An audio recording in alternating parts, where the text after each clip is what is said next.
ఓం నమో వెంకటేశాయ. మనము తిరుమలలో స్వామివారి గుడి చూసినప్పుడు ఎట్లా ఉంటదంటే ఇట్లా ఉంటది కదా ఫ్రంట్ లుక్ నుంచి. కానీ ఇది టాప్ లుక్ అన్నమాట. ఇది ద్వారం దగ్గర ఉన్న అనంతాళ్వార్ గారి గుణపం. ఇటు పక్కన బ్రిడ్జ్ ఎక్కుతాం. బ్రిడ్జ్ ఎక్కి ఇట్లా వస్తాం. కొంతమంది బ్రిడ్జ్ ఎక్కుతారు, కొంతమంది ఎక్కరు. ఇది గుడి ఆనంద నిలయ శిఖరం. ఇదే శిఖరం, బంగారు రంగులో ఉంది శిఖరం. శ్రీవారి పుష్కరిణి, వరాహస్వామి గుడి పక్కనే ఉంటుంది.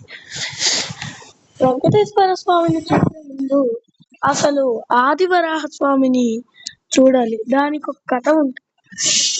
పూర్వం స్వామివారు వరాహస్వామి వారి దగ్గర భూమి అడిగినప్పుడు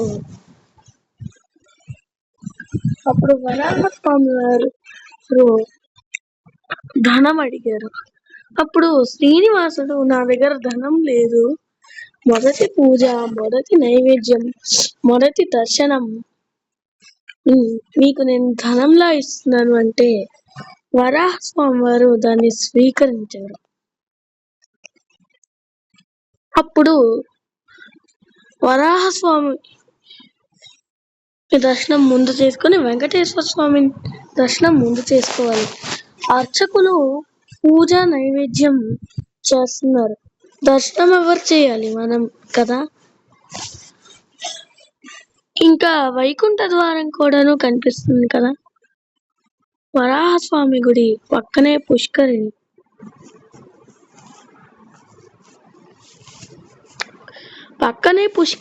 పుష్కరిణిలో ఉండే సరస్వతి దేవి ఉన్న మండపం పక్కనే వరాహ పుష్కరిణి ఉంటుంది. అనంతాళ్వార్ గారి గుణపం. దీంతోనే స్వామివారిని అనంతాళ్వార్ గారు బాల రూపంలో ఉన్నప్పుడు కొట్టింది.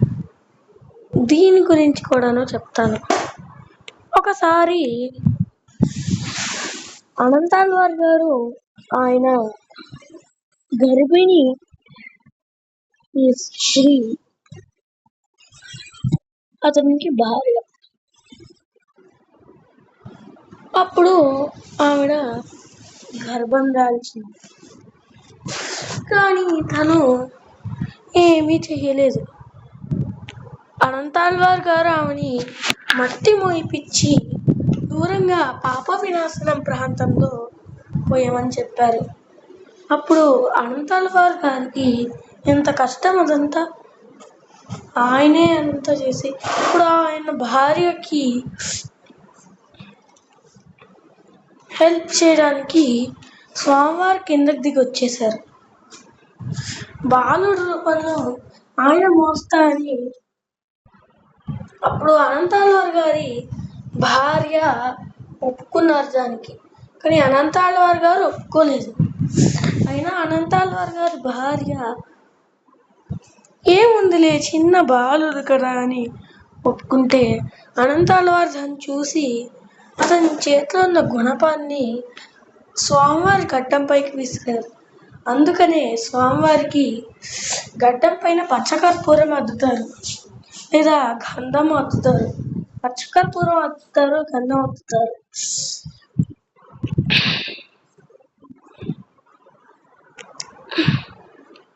తర్వాత నెక్స్ట్ ఇంకా వైకుంఠ ద్వారం. ఈ వైకుంఠ ద్వారం గురించి కూడాను షార్ట్గా చెప్తాను. ఇవి వైకుంఠ ఏకాదశి అప్పుడు తెరుస్తారు. అప్పుడు ఏం జరిగిద్దంటే వైకుంఠ ఏకాదశి అప్పుడు వైకుంఠ ద్వారంలో అక్కడ ఆనంద నిలయంలో ఉన్న శ్రీ వెంకటేశ్వరుని ఇప్పుడు చూపించే మోక్ష మార్గాన్ని తెరుస్తారు.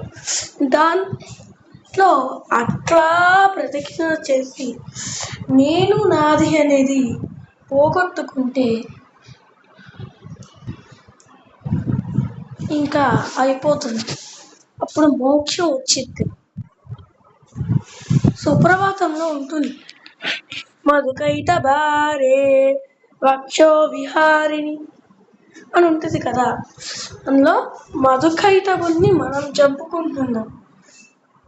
మధు అంటే తేనె, తేనె అంటే నేను, కైటబుడు అంటే పురుగు, నా ఇల్లు, నా భార్య, నా కారు, ఇవన్నీ ఉంటాయి కదా, అయ్యే కైటబుడు అంటే. ఆ మధు కైటబుల్ని చంపుకుంటే మోక్షం వచ్చింది. దాని తర్వాత కళ్యాణ కట్ట కూడాను మాడవీధుల్లోనే ఉంటుంది. వెనకాల ఇక్కడ ఒక పార్క్ ఉంటుంది, అని శ్రీవారి పార్క్ అంటారు. దాని పక్కనికి వెళ్తే అనంతాళ్ళ వారికి తోట ఉంటుంది. అనంతాళ్ళ వారి గారికి సంబంధించిన ఇంకొక కథ చెప్తాను. ఆయన తోటలో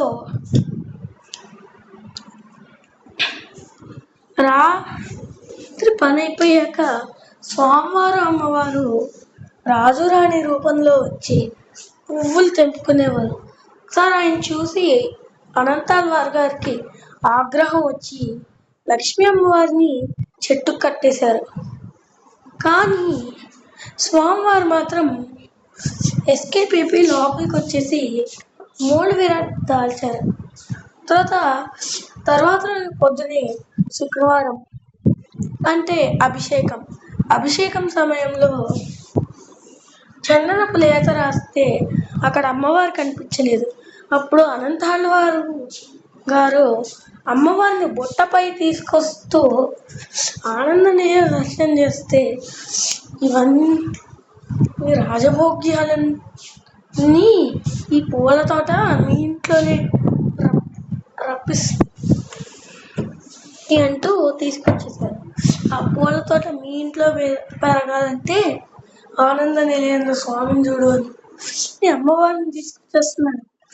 అప్పుడు ఆఖరికి గోపురంలోకి రాగానే ఇప్పుడు గుణపం తగిలిచ్చిన ప్రదేశంలో అక్కడ అమ్మవారు బుట్టలో మాయమైపోయారు. అప్పుడు గన్న ప్లేట్ రాశారు, కనిపించారు అమ్మవారు. స్వామి అమ్మవారులా అని నేను ఎంత తప్పు చేశాను అని క్షమించమని కోరారు.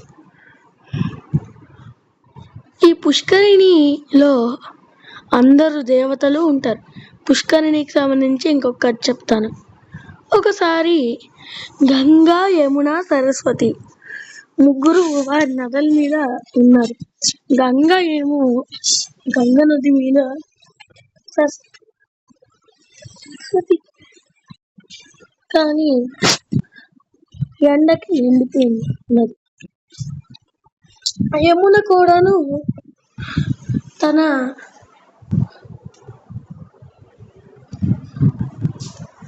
వాహనం మీదే ప్రవహిస్తూ ఉన్నారు. కానీ సరస్వతి మాత మాత్రం ఎండిపోయిన నది పైన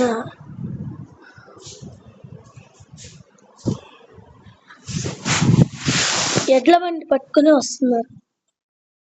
అప్పుడు నాకే ఎందుకని ఎడ్ల బండి ఎండిపోవడం అని బాధపడ్డారు. నేనేమన్నా భక్తులకి విద్యను సరిగ్గా చెప్పట్లేదా అని బాధపడ్డారు. అప్పుడు స్వామివారికి తపస్సు చేశారు. కానీ అప్పుడు స్వామివారు అమ్మవారికి కలుపుదాం అనుకున్నారు. కానీ పులస్త్య మహర్షి వచ్చి అప్పుడు శపించారు, నువ్వు ఏ నదిగా మారుతావో ఆ నదిగా మారవు నువ్వు అని. అప్పుడు అమ్మవారు కూడాను నీ వంశంలో రాక్షసులు పుడతారు అంటే క్షమించమన్నారు పులస్త్య మహర్షి. అప్పుడు అమ్మవారు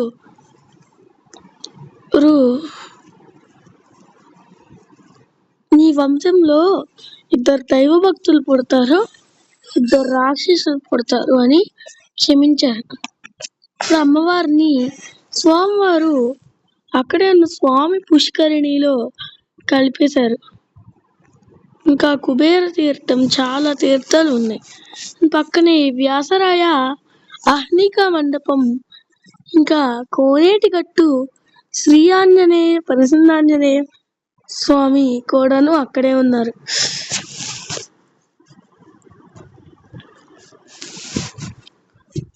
ఇక్కడ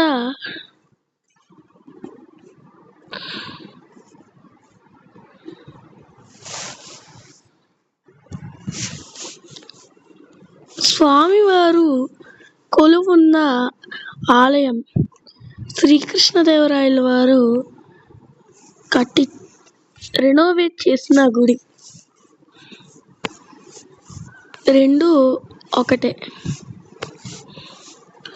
అనంతాళ్వారి గుణపం, గోపురంలో వేలాడతీసి ఉంటుంది.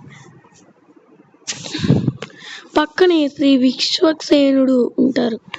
ఇదే యోగ నరసింహస్వామి సన్నిధి. రామానుజుల వారు ప్రతిష్ఠించిన యోగ నరసింహస్వామి సన్నిధి. కోనేరు పక్కనే దొరికిన యోగ నరసింహస్వామి సన్నిధి.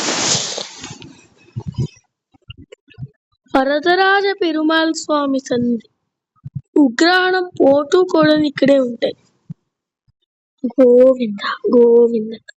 మీకు ఈ వీడియో నచ్చుతుంటే లైక్, సబ్స్క్రైబ్ అండ్ షేర్ చేయండి.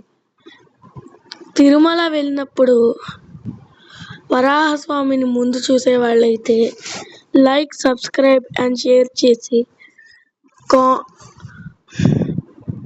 ఓం నమో వరాహ నరసింహస్వామి, ఇంకా ఓం నమో వెంకటేశాయ, గోవింద గోవింద అని కామెంట్ చేయండి. శ్రీమాత్రే నమః. ఓం శాంతి శాంతి శాంతి. సర్వే జనా సుఖినో భవంతు, లోకా సమస్తా సుఖినో భవంతు. ఓం శాంతి శాంతి శాంతి.